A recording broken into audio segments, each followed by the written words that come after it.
Danes bi se želela spominjati prve parade ponosi v Mariboru 29.6.2019 na dan 50-letnice stonewallskega upora.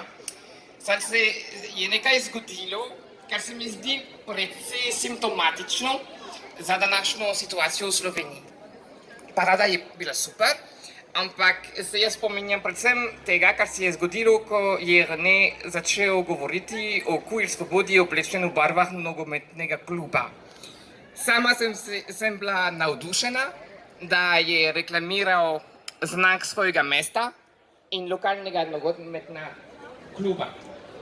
Meni se je zdelo genialno, ker šport in svet navijačev vlada toksična maskulinnost, kateri je pokazal srednji plus.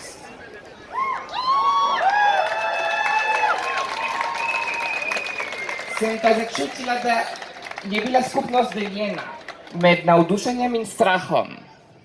Slučajno ali ne, je bila skupina oseb na terasi sosednega lokala. Po nekaj časa so se začeli oglaševati. Ne bom ponovila to, kar so povedali, se predstavljate. Grozne besede in žalitve so se stopnjevale v intenziteti. In varnostniki gledajo, ampak takrat ne ona, ne policija niso nas varovali. Reneja sicer ni bilo strah, oziroma to ni pokazal. Pogumno je speljal svoj govor do konca. Sicer na terasi so nadaljevali s svojimi glasnimi žalitvami. Po njegovem govoru so se žalitve še nadaljevali. Na odru nekdo reče "Love is love".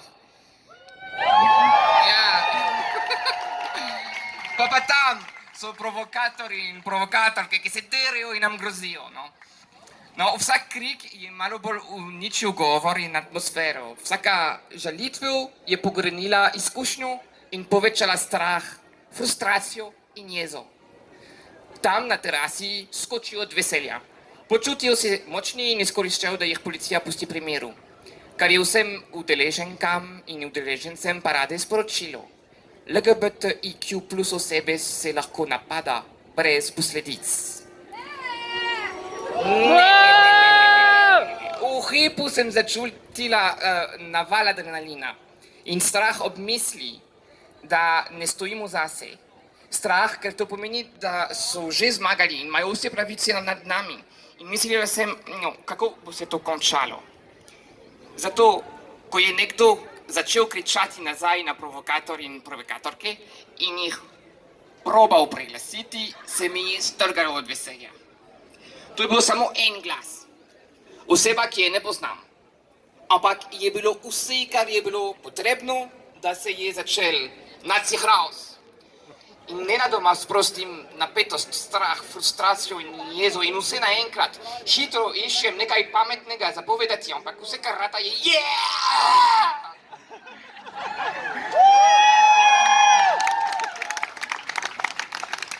Sem že povedala, kaj je bolj pametnega. Kriči nas nekaj in ne morejo nas preglasiti. No, tako skupnost pokaže, da zna tudi se braniti, kadar se je treba. In to je Pride. Pride je protest in upor. Spomin na upora Stonewalla pred sistematičnim nasiljem, ki so ga doživeli najbolj zatirane osebe v ameriški družbi, ženske, nebele, trans, večina, ki so se ukvarjali s spolnim delom. Queer, fags, fairies, drugi so se en večer upirali policijski represiji. In ta upor je bil tako uspešen, da se je rodil iz tega moderno gibanje za človekove pravice LGBTIQ plus osebe.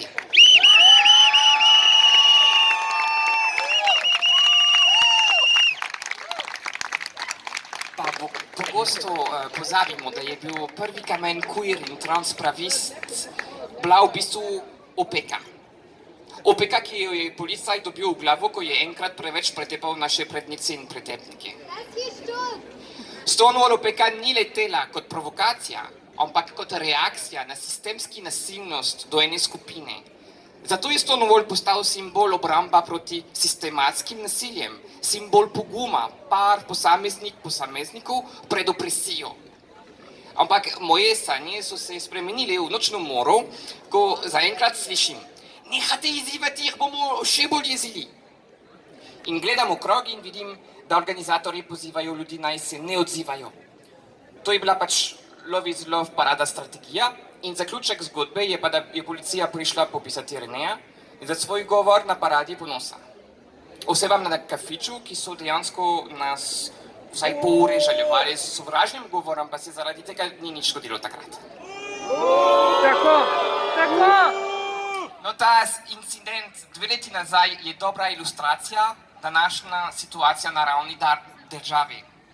Po travmi COVID-a se zbujamo v državi, kjer piha severovzhodni veter nestrpnosti in zrak že ima vonj po nevihti fašizma. Politika in družba počasi, ampak vztrajno utrjujejo trende nacionalizma, tradicionalizma in patriarhata. In to je potencialna grožnja zame, zate in za vse nas. Ne glede na to, kako vključeni in varni se počutimo danes. Tako kot v autoimunni bolezni, ko leukocit napadajo svoje zdrave celice, namesto zunanjih virusov, kadar družba zboleva zaradi fašizma, napada sama sebe. In naprej napada te, ki se ne držijo norm, pa norm na to postanejo zakoni. Zato moramo biti pripravljeni in ni boljše priprave kot ukrepitve naša skupnost. Naša revolucionarna moč je lahko edino brezkompromisno povezanje med seboj in skrb drug do drugega. Najboljši odgovor na tradicijo sovraštva je tradicija solidarnosti in empatije do najbolj zatirane osebe. Tako sledimo korakom naših prednikov, prednic. Hvala organizatorjem in organizatorkam, da kljub vsemu vztrajate. Zame